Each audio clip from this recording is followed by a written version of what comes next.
ये कहकर भेड़िया वहां से रफू चक्कर हो गया। लुमड़ी इसकी चाल पर दिल ही दिल मुस्कुराती हुई शेरनी के दरबार में पहुंची। लुमड़ी को आता देखकर शेरनी अपनी कछार से बाहर आई और बोली, कहो लुमड़ी, कैसे आना हुआ?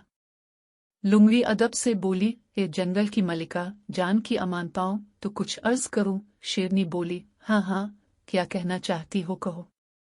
लुमड़ी शेरनी के करीब गई और तमाम सूरत हाल से आगाह किया जो भेड़िया उसे बताकर गया था। शेरनी गुस्से से पागल हो गई और बोली, कहाँ है वो बदबख्त भेड़िया, आज इसकी खैर नहीं है। लुमड़ी जल्दी से बोली, मलिका आलिया, गुस्से से नहीं, समझदारी से काम लीजिए। जिस तरह वो हमें लड़वाना चाहता है, हम इसको सजा इसी की तरह चाल के जरिए देंगे। शेरनी बोली, वो कैसे? लुमड़ी करीब जाकर शेरनी को सारी बात समझाकर वहां से चल दी। रास्ते में एक शिकार किए हुए हिरन के खून से अपना मुंह आलूदा किया और भेड़िए की तलाश में निकल पड़ी। दूर एक घने दरख्त के साए में लुमड़ी को भेड़िया ऊँघता नजर आया। वो करीब जाकर बोली, भेड़िए भाई, देखो मैं शेर के बच्चों का शिकार करके आई हूँ, पर तुम शेर को न बताना कि मैंने इसके बच्चों का शिकार किया है। ये सुनकर भेड़िया बिदक कर खड़ा हो गया और बेयकीनी से लुमड़ी का चेहरा देखने लगा जहां वाकई में खून लगा था। वो खुशी में झूम गया कि अब जंगल में फसाद होने से कोई नहीं रोक सकता। भेड़िया अपनी खुशी छुपाकर खुशामदी लहजे में बोला, अरे वाह मेरी बहन, तुमने क्या कारनामा किया है, मैं तो तुम्हारी समझदारी और बहादुरी का कायल हो गया। क्या बात है तुम्हारी? लुमड़ी मुस्कुरा कर चल दी। कुछ दूर जाकर वो झाड़ियों में छप गई और भेड़िया पर नजर रखी। भेड़िया लुमड़ी के जाते ही अलिफाटे और चल पड़ा। लुमड़ी भी उसके पीछे थी।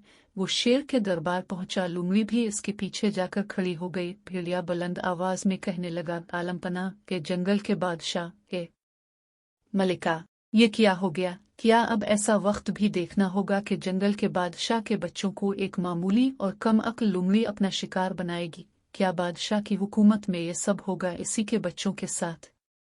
शेरनी और शेर उसकी आवाज पर बाहर आए। शेर गरज कर बोला, क्यों चला रहे हो बेवकूफ भेड़िए, और क्या अव्वल फूल बिक रहे हो? भेड़िए ने जब शेर को गजबनाक देखा तो उसकी घुघी बंद गई। रोती सूरत बनाकर बोला, बादशाह सलामत, लुमड़ी ने आपके बच्चों का शिकार कर लिया है, मैंने खुद अपनी आंखों से देखा है, इसे सख्त से सख्त सजा दीजिए। अब शेरनी आगे बढ़ी और बोली, हमारे बच्चे तो जिंदा सलामत हमारे पास हैं, मगर अब तुम नहीं बचोगे मेरा शिकार बनने से। तुम्हें सजा मिलकर रहेगी तो गलत बात करने पर, लड़ाई करवाकर जंगल का सुकून बर्बाद करने पर और दो लोगों में गलत फहमी पैदा करने के जुर्म में। लुमड़ी ने हमें पहले ही आगाह कर दिया था कि तुम्हारे इरादे क्या हैं, जब ही वो मौजूद है तुम्हारे पीछे। भेड़िए ने पीछे मुड़कर देखा तो लुमड़ी को खड़ा पाया। वो समझ गया कि इसकी जंगल में फसाद करवाने की साजिश नाकाम हो गई, इसलिए अब भागने में ही खैरियत समझी। वो सरपट भाग लिया। इस तरह लुमड़ी की अक्लमंदी से जंगल का अमन बर्बाद होने से बच गया। प्यारे बच्चों,